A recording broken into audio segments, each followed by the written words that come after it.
Bismillahirrahmanirrahim. Assalamualaikum warahmatullahi wabarakatuh.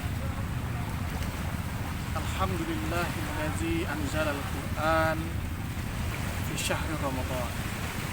Asyhadu an la ilaha illallah wahdahu la syarika lah wa asyhadu anna Muhammadan abduhu wa rasuluh allazi la nabiyya ba'dahu.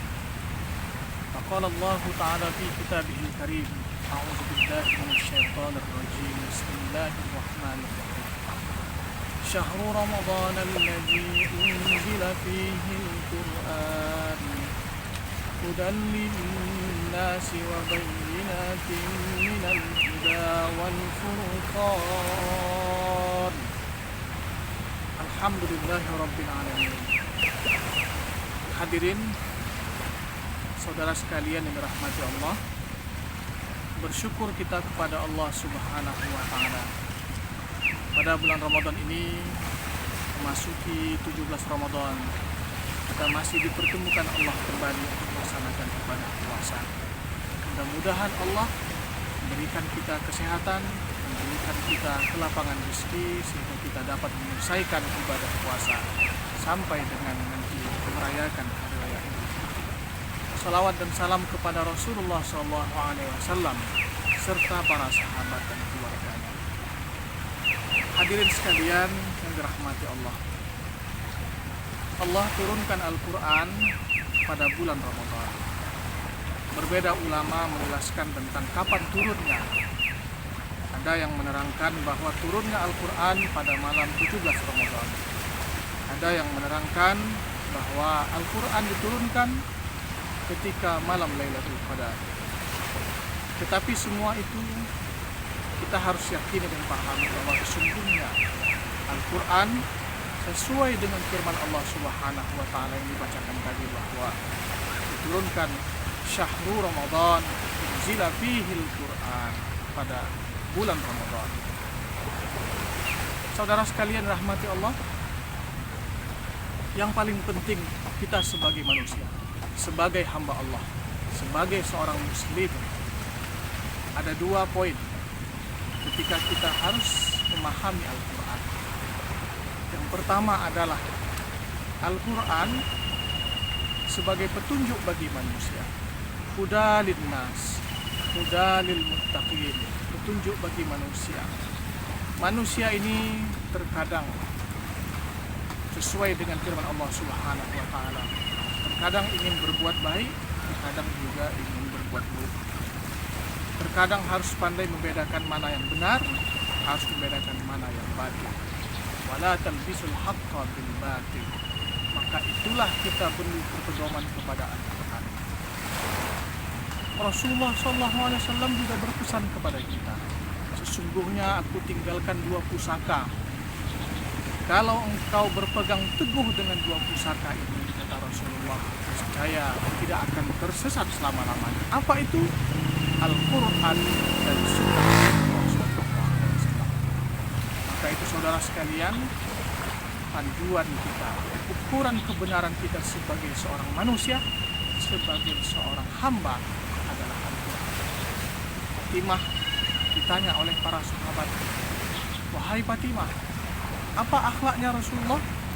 Maka Fatimah menjawab, akhlak Rasulullah adalah Al-Quran. Bahwa Rasulullah ketika berjalan, ketika melakukan sesuatu, ketika ingin berbuat sesuatu, maka Rasulullah berpedoman kepada Allah. Nah, jamaah sekalian, bagaimana dengan kita sebagai manusia? Apakah kita sudah melaksanakan? Apakah kita sudah mengkaji Al-Quran dengan baik? Apakah kita sudah melaksanakan Al-Quran dengan baik? Jangan kita hanya membaca saja setiap tahunnya. Jangan kita hanya mengkhatamkan Al-Quran saja setiap tahunnya, tapi kita tidak mengamalkan Al-Quran dengan baik. Banyak yang terjadi seperti itu. Ada orang yang hanya mengkhatamkan saja, ada orang yang hanya sekedar membaca saja, tapi itu sudah syukur, alhamdulillah. Tetapi juga kita lihat banyak yang sangat miris. Kita melihat banyak di antara kita umat Islam yang masih membaca Al-Quran tertatih. Ada yang masih Iqra 1, ada yang masih Iqra 2. Bagaimana ini menjadi orang tua?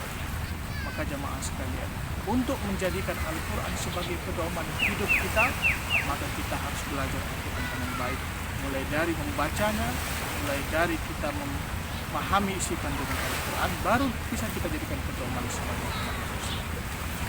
Kemudian saudara sekalian dimanapun Anda berada, Al-Quran harusnya kita jadikan sebagai hukum.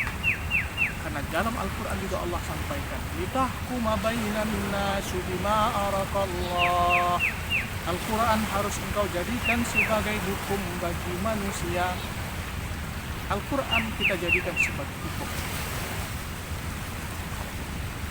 Di negara kita juga melaksanakan hukum, yaitu dari Pancasila sampai dengan undang-undang di bawahnya. Sebagai seorang Muslim juga kita harus berpedoman. Kita harus jadikan Al-Quran sebagai fondasi awal, sumber hukum bagi manusia, sumber hukum bagi umat Islam adalah Al-Quran dan Sunnah. Baru sampai ke bawahnya, baru kita mengikuti ulama. Jangan kita mengikuti ulama terlebih dahulu, jangan kita mengambil fikih terlebih dahulu sebelum kita berpanduan kepada Al-Quran. Karena Al-Quran dan Sunnah Rasulullah SAW adalah hukum segala sumber hukum bagi manusia. Bagi kita yang mengerti tentang Al-Quran jamaah sekalian, kita pasti paham sesungguhnya kandungan Al-Quran hampir 70%-nya itu berkaitan dengan hukum. Baik itu mengenai hukum perkawinan, warisan, hadona, kemudian hukum pidana, kemudian hukum tata negara, bagaimana membangun negara dengan baik, semuanya ada dipandu dalam Al-Quran. Rasulullah membangun masyarakat Madinah, masyarakat yang bagus pada saat itu adalah berpedoman pada Al-Quran. Makanya masyarakat Madinah, umat Rasulullah SAW, dua yang dibangun. Pertama membangun karakter manusia, membangun akhlak, kemudian membangun ekonomi umat. Dari mana sumber tersebut beracuan Rasulullah SAW? Rasulullah ikuti Al-Quran. Maka saudara sekalian rahmati Allah, pada saat sekarang ini mari kita kembali kepada Al-Quran sebagai pedoman hidup, sebagai hukum kita. Jangan jadikan Al-Quran hanya sebagai pajangan saja. Jangan jadikan nuzulul Quran hanya sekedar seremonial, memperingati saja. Tapi Al-Quran tidak kita amalkan sebagai panduan. Merugilah kita sebagai manusia bahwa Al-Quran itu sebenarnya harus kita pahami sebagai rukun iman kita. Kita harus yakin kepada kitabnya Allah Subhanahu wa Ta'ala. Mudah-mudahan bermanfaat bagi kita semua dan kita amalkan dalam kehidupan kita sehari-hari. Assalamualaikum warahmatullahi wabarakatuh.